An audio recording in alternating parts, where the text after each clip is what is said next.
말씀은 요한복음 21장 12절에서 18절 말씀입니다. 신약성경 185쪽 요한복음 21장 12절에서 18절 말씀, 거룩하신 하나님의 말씀 함께 교독하겠습니다. 예수께서 이르시되 와서 조반을 먹으라 하시니 제자들이 주님이신 줄 아는 고로 당신이 누구냐 감히 묻는 자가 없더라.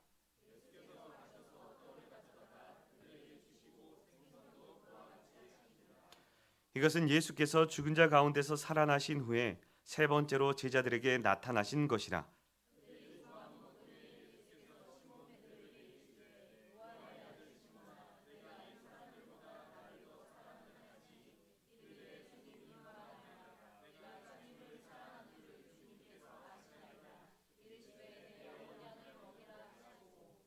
또 두 번째 이르시되 요한의 아들 시몬아 내가 나를 사랑하느냐 하시니 이르되 주님 그러하나이다. 내가 주님을 사랑하는 줄 주님께서 아시나이다. 이르시되 내 양을 치라 하시고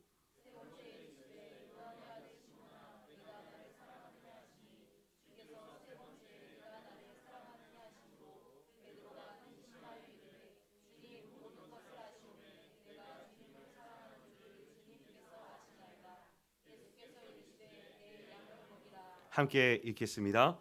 내가 진실로 진실로 내게 이르노니 내가 젊어서는 스스로 띠띠고 원하는 곳으로 다녔거니와 늙어서는 내 팔을 벌리리니 남이 내게 띠띠우고 원하지 아니하는 곳으로 데려가리라. 아멘. 이 말씀은 살아계신 하나님의 말씀입니다. 아멘. 오늘 이 시간 우리 유치부를 담당하고 계신 우리 이정아 전도사님께서 나오셔서 하나님의 귀한 말씀 전해 주시겠습니다. 할렐루야. 어린이 찬양으로 말씀을 시작하고자 합니다. 다소 잘 모르는 찬양이시더라도 귀엽게 와주시면 감사하겠습니다. 예수님이 내 맘에 쏙, 예수님 사랑이 내 맘에 쏙쏙쏙, 예수님이 내 맘에 쏙, 예수님 사랑이 내 맘에 쏙, 나눠줘요 사랑을, 예수님의 사랑을, 온 세상이 알콩달콩 사이좋게 알콩달콩. 네, 아멘. 1분도 안 되는 이 짧은 어린이 찬양은 예수님의 의미를 잘 표현해 줍니다. 먼저는 예수님이 내 마음에 쏙하고 들어온다는 사실입니다. 예수님은 사람의 형체로 이 땅에 오셔서 말씀으로 흔적을 남기셨고, 예수님이 남기신 말씀은 우리 마음에 들어와서 우리를 지도해 주십니다. 두 번째는 예수님이 우리를 지도해 주시는 방향입니다. 예수님께서 가르쳐 주신 중요한 사랑의 말씀은 생명력이 크기에 저절로 타인을 향해 사랑을 나누고, 그 사랑은 얼마나 크고 놀라운지 온 세상을 덮어 결국에는 사이좋게 또 가사처럼 알콩달콩하게 만드는데 힘쓰도록 지도해 주십니다. 오늘 우리가 예배드림에 있어 가장 중요한 것은 예수님을 내 마음에 쏙 하고 모시기 위함입니다. 또 예수님께서 지도해 주시는 방향을 따라 살아가는 그리스도인이 되기 위함입니다. 그런 의미에서 앞뒤 좌우로 이렇게 인사합시다. 예수님을 내 맘에 쏙 품고 세상도 품읍시다. 예수님을 내 맘에 쏙 품고 세상도 품읍시다. 아멘. 식탁은 식사할 때 밥과 국, 찌개나 반찬과 같은 음식을 올려두는데 이용하는 가구를 말합니다. 따뜻한 음식이 식탁 위에 차려지면 한 사람 혹은 때로는 가족이나 다양한 사람들이 식탁을 둘러싸고 음식을 먹습니다. 음식만 먹는 것이 아니라 사람들은 음식을 먹으며 재미난 대화를 하거나 평소에 터놓지 못한 속 깊은 이야기를 하곤 합니다. 이런저런 다양한 모습을 우리는 소위 식탁 교제라고 부릅니다. 우리는 식탁 교제하며 상대방에 대해 알지 못했던 모습을 발견할 수도 있고, 때로는 별거 아닌 말 한마디에 위로를 받기도 하고, 친밀해지는 등 다양한 관계를 누릴 수 있게 됩니다. 예수님의 식탁, 교제에도 예수님이 사람들의 마음에 쏙 하고 들어가는 방법이 담겨 있습니다. 또 예수님의 식탁 이야기에는 말씀을 먹고 품은 그리스도인들이 어떤 방향을 향해 나아가야 하는지 지도해 주는 이야기가 담겨 있기에 매우 중요합니다. 오늘 우리가 함께 읽은 말씀은 그 가치를 담은 예수님의 식탁 이야기입니다. 가장 먼저 눈에 들어오는 것은 예수님의 식탁에는 따뜻한 위로와 상처에서 회복되는 이야기가 담겨 있다는 사실입니다. 따뜻한 위로와 상처로부터 회복이 필요한 이들은 물고기를 잡은 사람들이었습니다. 예수님은 왜 하필 물고기를 잡은 어부들을 위해 식탁을 준비하셨을까요? 어부들의 모습에서 안쓰러움을 발견했기 때문입니다. 말씀을 보니 예수님을 찾아간 어부들은 저녁부터 해가 뜨기 직전까지 아무것도 잡지 못했습니다. 열심히 일했지만 텅텅 비어있는 그물을 보니 정말 허무했을 것입니다. 이런 상황에서 어부는 말했습니다. 내일은 잡히겠지. 하지만 속으로 오늘 잡히지 않은 물고기가 내일도 잡히지 않을 수 있겠구나 하는 의심과 염려가 섞인 생각도 했을 것입니다. 예수님은 멀리서 그들을 지켜보며 이런 모습을 안쓰러워하셨습니다. 또 예수님은 어부들이 지닌 상처를 보셨습니다. 요한복음 12장 3절 저희가 읽지 않은 부분에는 어부들의 정체가 등장합니다. 나는 물고기 잡으러 가노라. 선언한 사람과 그 뒤를 따른 사람들, 곧 베드로와 도마와 나다나엘과 세베대의 아들들인 야고보와 요한과 이름을 밝히지 않은 또 다른 제자 둘이었습니다. 과거 이들은 3년 동안 예수님 곁에 있던 제자 베드로와 다른 제자들은 십자가를 지시고 부활하신 예수님을 만나는 과정에서 생긴 상처가 있었습니다. 바로 예수님을 부인한 부끄러움이 베드로와 제자들의 마음에 자리 잡은 것입니다. 주는 그리스도시요 살아계신 하나님의 아들입니다. 고백했으나 십자가의 고난을 마주했을 때 그 사실을 바르게 증언하지 못한 부끄러움. 십자가의 고난을 미리 말씀하시던 밤에는 닭이 2번 울기 전에 네가 나를 3번 부인하리라. 미리 얘기하셨으나 베드로는 힘주어 말하며 주와 함께 죽을지언정 주를 부인하지 않겠습니다. 라고 고백했으나 십자가에서 죽으신 예수님 곁에도 없었고 죽지도 못한 부끄러움. 예수님은 이렇게 제자들이 지닌 과거의 상처를 보셨습니다. 사람들은 몸에 상처가 나면 약을 바릅니다. 혹은 여러 가지 시술 등의 행위를 하며 상처를 치유합니다. 예를 들어 한 TV 프로그램에 출연한 조명신 씨는 의사이자 몸에 문신을 새기는 일을 하는 타투이스트입니다. 어떻게 보면 몸에 문신을 새기는 일은 육체적인 즐거움이나 멋의 일종으로 생각하기 쉽지만 조명신 씨에게 문신을 새기는 목적은 조금 특별합니다.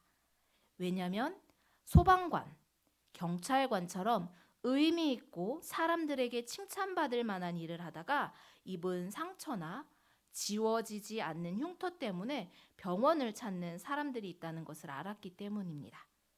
상처나 지워지지 않는 흉터로 인해 고통을 호소하는 걸 보면서 자신이 해줄 수 있는 가치 있는 일이 무엇이 있을까 고민했습니다. 그리고 조명신 씨는 상처나 흉터 위에 의미 있는 그림을 그려 흉터를 가려 주었습니다. 흉터 위에 그려진 그림을 보며 소방관, 경찰관은 과거의 상처보다 자신의 가치 있는 직업에 전념할 수 있게 되었다는 이야기였습니다. 특별한 방법으로 상처를 보듬는 모습을 보았습니다. 그렇다면 영에 난 상처는 어떻게 하면 될까요? 영의 상처가 나면 우리는 어떻게 치료할 수 있을까요? 더욱이 제자 베드로처럼 그리스도인에게 상처 나면 무슨 약을 써야 할까요? 예수님 밖에는 다른 약이 없습니다. 예수님은 안쓰러움과 상처난 제자들을 위해 특별한 치료 방법인 식탁을 준비하셨습니다. 그들을 위로하고 회복시켜줄 식탁을 준비하셨습니다.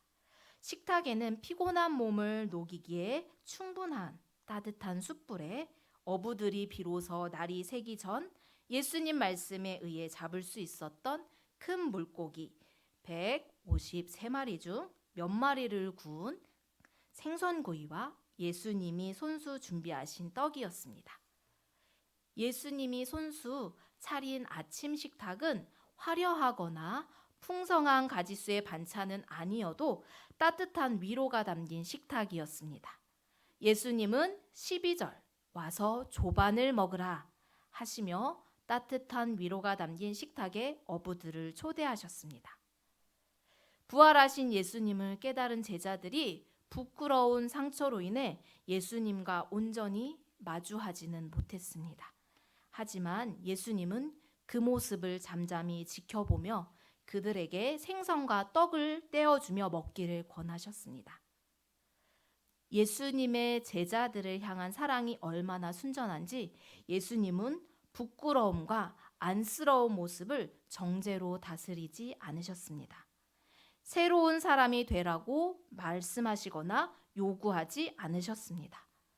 또 부인한 제자들을 외면하며 새로운 제자들을 찾아 세우겠노라며 윽박지르지도 않으셨습니다. 나는 너희를 죽기까지 사랑했는데 너희들은 왜 그렇게 못했니? 사랑에 대한 반감을 갖지도 않으셨습니다. 오히려 찾아오셨습니다. 그리고 먹을 것을 떼어주며 잠잠히 따뜻한 사랑으로 채워주셨습니다. 제자들은 비로소 아침 식탁에 차려진 음식을 먹었고 베드로는 예수님의 네가 이 사람들보다 나를 더 사랑하느냐? 물음에 내가 주님을 사랑하는 줄 주님께서 아시나이다 답하며 상처로부터 회복하며 그를 택하여 세우셨을 때부터 죽으시고 부활하신 예수 그리스도를 온전히 품고 나아갈 결단의 모습을 보여주었습니다. 베드로와 제자들의 모습처럼 우리도 그리스도인으로서 부끄러운 상처가 있습니다.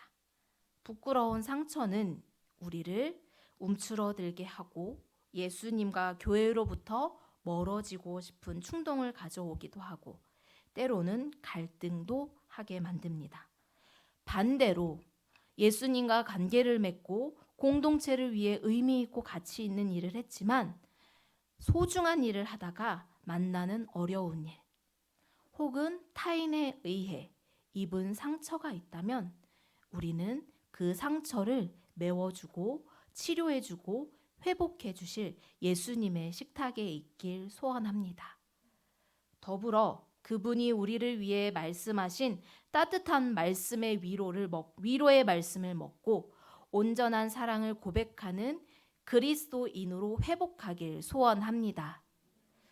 예수님은 그런 모습을 보시고 잠잠히 우리를 먹여주실 말씀을 떼어 기다려주고 계실 것입니다.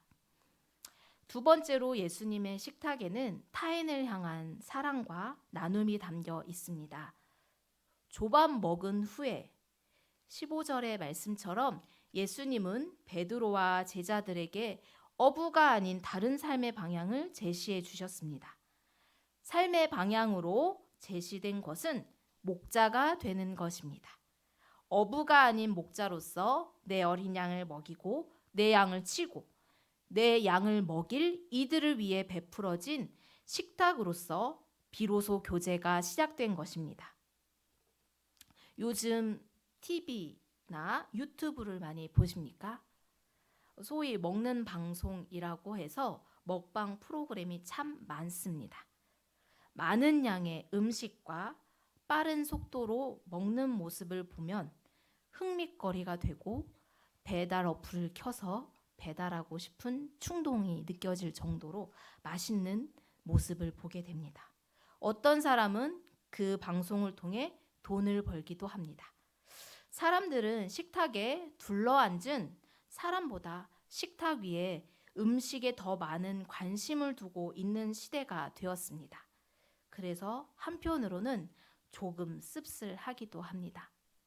다른 한편으로 한국인의 보통 가정을 가장 잘 보여주었던 드라마 전원일기를 기억하고 계십니까? 네. 전원일기에는 식탁 교제가 자주 등장했습니다. 한 출연자는 그때의 식탁 교제를 회상하며 이렇게 말합니다. 그때 분위기가 정말 좋았어요. 촬영하면서 먹는 음식이 차갑게 식었어도 고두심, 김용건, 김혜자, 최불암 선생님과 도란도란 대화하며 음식을 먹으니 식어도 참 맛있었어요. 그 선생님들 덕분에 연기자로서 인간으로서 참 많은 점을 배울 수 있었어요. 식탁은 변함이 없는데 요즘과 3, 40년 전 식탁을 대하는 모습에서는 차이가 조금 납니다.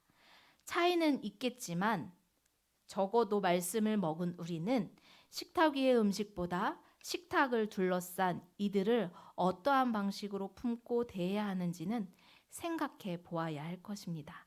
왜냐하면 예수님의 식탁은 시대가 지나도 변함없이 타인을 향해 나누고 사랑을 베푸는 식탁 교제이기 때문입니다. 예수님은 나는 양의 문이다 하시며 양의 문이 되어 도둑으로 표현되는 세상의 권세, 이단, 죄의 유혹으로부터 분별하여 양을 지킨다고 가르쳐 주셨고 나는 선한 목자다 하시며 선한 목자가 되어 양의 생명과 성장을 위해 먹이고 위험으로부터 목숨을 내어주라고 가르쳐 주셨습니다. 예수님이 죽으시기 전이나 후나 변함없이 가르치시고 본을 보이신 일은 양을 먹이는 사역입니다. 베드로는 이 말씀에 어떻게 반응했을까요? 요한복음을 지나 베드로서에 그 답이 나와 있습니다. 베드로는 예수님의 식탁 교제에서 나름의 작은 소망을 가졌던 것 같습니다. 예수님처럼 생선구이와 떡 그리고 말씀이면 나도 해볼 수 있지 않을까 하는 작은 소망을 갖고 양을 먹이는 사역을 했습니다. 말씀에 따르면 양을 먹이는 사역이 참 방대합니다. 본도, 갈라디아, 갑바도기아, 아시아와 비두니아까지 이르렀습니다. 베드로는 흩어진 양들이 세상의 권세, 죄의 유혹에 빠지지 않도록 양의 문이 되어 그들을 지켜주었습니다. 또 베드로는 흩어진 양들이 예비하신 구원에 잘 이룰 수 있게 믿음을 담대히 하여 성숙한 그리스도인이 될 수 있도록 목자가 되어 주었습니다. 베드로는 과거에 어려웠던 상황을 이겨내고 예수님의 따뜻한 사랑으로 회복하여 여러 지역에 흩어진 양들을 살피고 먹이는 사역을 감당하는 목자가 되었습니다. 그리스도인은 이러한 삶을 사는 자입니다. 교회는 그리스도인이 양을 먹이는 일을 잘 할 수 있도록 기도로 협력하고 섬김으로 힘을 보태야 합니다. 그래서 그리스도인과 교회는 잘 먹이는 사역. 밥 먹어라, 밥 먹자, 밥 먹읍시다. 이 사역을 감당하기 위해 예수님처럼 따뜻한 마음을 담아 밥을 짓고 수고를 기쁘게 여깁니다.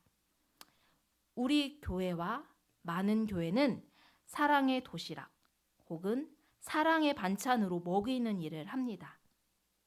식탁을 마주하는 것이 힘들고 소외된 자들을 향한 배려가 담긴 선교입니다. 매주 여러 번 고민을 거쳐 반찬을 정하고 재료를 손질하고 그 재료를 맛있게 만들고 토요일 새벽엔 따뜻한 밥과 국에 몇 가지 반찬을 담아 예수님의 사랑을 전합니다. 비록 생면부지의 사람들이지만 예수님 사랑이 담긴 밥이기에 뜸은 잘 들이고 있는지 세심히 봅니다. 조금이라도 따뜻한 밥과 국을 먹일 수 있게 하기 위해 빠르게 배달할 수 있도록 독려도 합니다. 또 어떤 목자들은 교회를 넘어 또 다른 식탁 교제를 위해 따뜻한 밥상이라는 가게를 열었습니다. 3,000원짜리 김치찌개 가게를 열어 예수님의 사랑을 나눕니다. 왜냐하면 이유는 단 하나, 예수님의 양을 먹이라고 말씀하셨기 때문입니다. 숭실대역 근처에서 따뜻한 밥상을 운영하는 한 목사이자 목자를 자청한 이는 인터뷰에서 이렇게 말합니다. 어떻게 3,000원의 가게를 운영합니까? 핀잔을 듣는답니다. 요즘에 밥 못 먹는 사람이 어디 있다고. 김치찌개가 맛이 있으니 돈을 더 받으세요. 라는 유혹도 한다고 합니다. 그렇지만 여전히 메뉴판엔 김치찌개. 가격은 3,000원입니다. 그 목자는 이렇게 말합니다. 그들의 질문에 밥 못 먹는 사람은 별로 없는데 예수님 사랑이 담긴 밥을 먹는 사람은 별로 없습니다.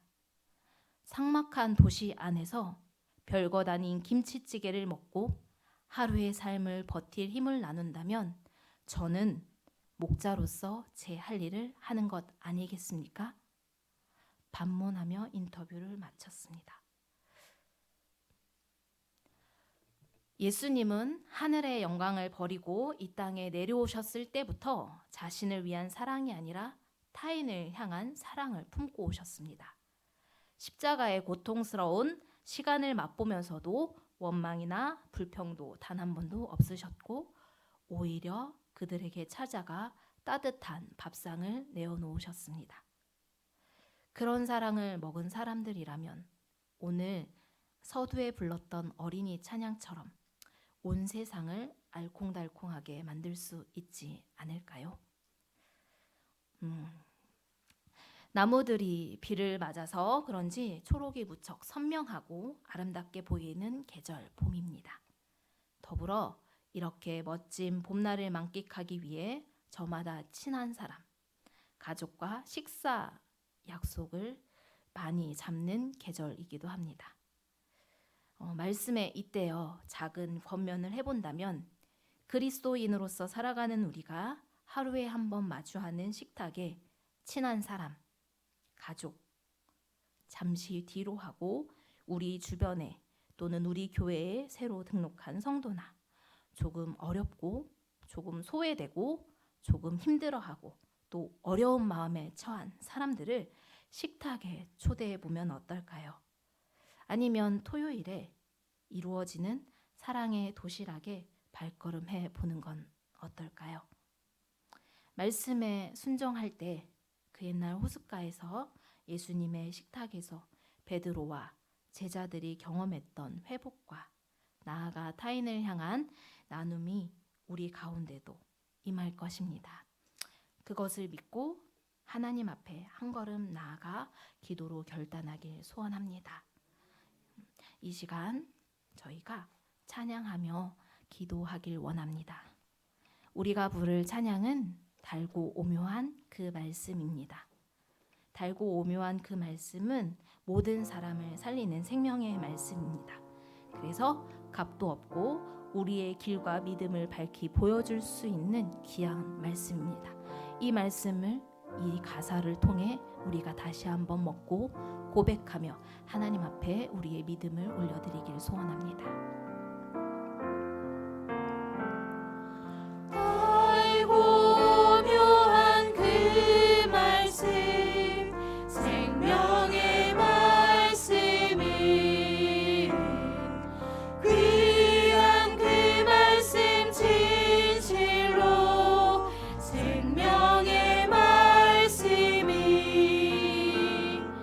나의 길과 믿음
널리 울리어 퍼집니다. 널리 울리어 퍼지는 생명의 말씀이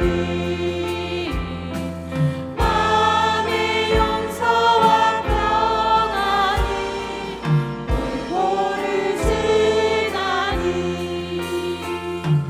강한 예수 말씀 듣고 보들 받는 아름답고 귀한 말씀 생명샘이로다. 아름답고 귀한 말씀 생명 아름답고 귀한 말씀 생명샘이로다. 아름답고 귀한 말씀 생명샘이로다. 아름답고 귀한 말씀 생명샘이로다. 이 시간 같이 기도하길 원합니다.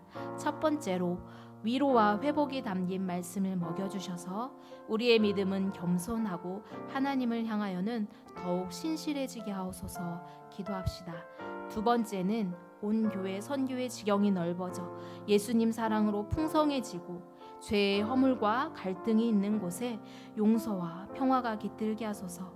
주님의 이름 한번 부르시고 이 두 가지 기도 제목 놓고 기도하시겠습니다.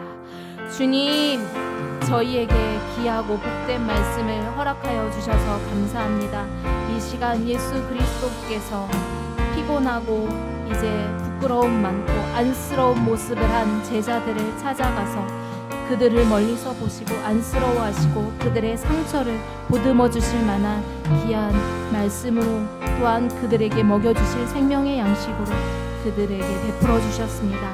또 그들을 초대하였습니다. 하나님, 그들은 부끄러운 말씀으로 인하여 부끄러운 모습으로 인하여 죄의 모습으로 인하여 하나님의 말씀을 또한 하나님께서 초대해 주신 것을 기쁨으로 받아들이지 못했습니다. 그러나 이 시간 우리에게 주신 그 말씀이 우리에게 귀하고 복되게 임하여 주시기를 또한 소원하며 같이 기도합니다. 우리의 모습 속에 발견되는 더러운 죄, 부끄러운 상처, 하나님 어려운 마음들 하나님 앞에 다 회복될 수 있도록 인도하여 주시고 은혜를 베풀어 주시옵소서. 하나님께서 우리에게 귀한 말씀을 먹여주셨으니 우리는 더 견고하고 신실한 마음으로 하나님을 향하게 하여 주시고 또한 그리스도인으로서 온전히 살아갈 수 있도록 저희들에게 말씀하여 주시고 지도함을 따라 살아가게 하여 주옵소서. 온 교회가 또한 예수님께서 말씀하신 그 명령을 따라서 먹이는 일을 감당합니다. 하나님, 하나하나 만들고 하나하나 모든 과정 속에서도 하나님께서 인도하여 주시고 따뜻한 사랑으로 먹일 수 있는 시간과 물질과 귀한 섬김들이 계속될 수 있도록 인도하여 주옵소서. 세계 곳곳을 향하여 먹이는 사역을 감당하는 이들이 있습니다. 그 사역을 감당함에 있어 물질적 어려움이 없도록 하나님 그 귀하고 복된 일을 잘 감당할 수 있도록 도와주시되 하나님, 사랑하는 이들이 이제 영적 배고픔에 골지 않도록 하나님께서 찾아가 그들에게 말씀으로 먹여주시고 사랑으로 채워주시옵소서. 온 세계의 죄와 갈등은 허물어지고 영적으로 충만할 수 있도록 주시옵소서. 우리를 불러주시고 말씀을 먹는 자리로 초대해 주신 예수님 감사합니다. 늦은 시간임에도 각자 삶의 자리를 지키다가 이 자리에 나왔습니다. 어떤 이는 TV 앞에 몸과 마음을 집중하여 말씀을 사모하고 함께 기도했습니다. 이 모든 이들에게 하나님의 영이 충만하게 임하고 영육이 주 앞에서 강건하게 하여 주옵소서. 우리를 회복하게 하시고 우리를 말씀으로 먹이시는 하나님으로 인해 교회와 우리가 속한 삶의 자리와 나라가 예수님의 사랑으로 가득 채워지게 하옵소서. 더불어 내 양을 먹이라는 말씀에 순종하여 우리 교회와 여러 교회가 먹이고 섬기는 일을 위하여 기도합니다. 예수님의 사랑에 담긴 따뜻한 식탁을 맛보며 예수님 사랑을 느끼게 하시고 복음의 씨앗이 그들의 영에 뿌리고 내리고 예수 주님을 예배하는 자리로 나아올 수 있도록 긍휼을 베풀어 주옵소서. 섬기는 이들에게 기쁨과 감사가 넘치며 감당함에 있어 어려움이 없도록 섬기는 이들의 모든 과정을 지켜 주옵소서. 세계 곳곳에 가난과 전쟁으로 인해 먹지 못하는 이들이 있습니다. 죄의 유혹에 빠져 말씀을 거부하는 이들도 있습니다. 우리가 어찌할 수 없어 긍휼을 베푸시는 전능하신 주의 이름을 부르오니 주여 그들에게 말씀하여 주시고 그들의 영 가운데 가난함이 없도록, 가난함이 물러가도록 풍성한 말씀을 채워 주옵소서. 이 시간 늦었습니다. 안전으로 돌아가게 하여 주시고 또한 우리의 삶에, 우리의 잠에 주님께서 찾아와 평안함에 이르게 하여 주옵소서. 감사드리며 존귀하신 예수 그리스도 이름으로 기도하옵나이다.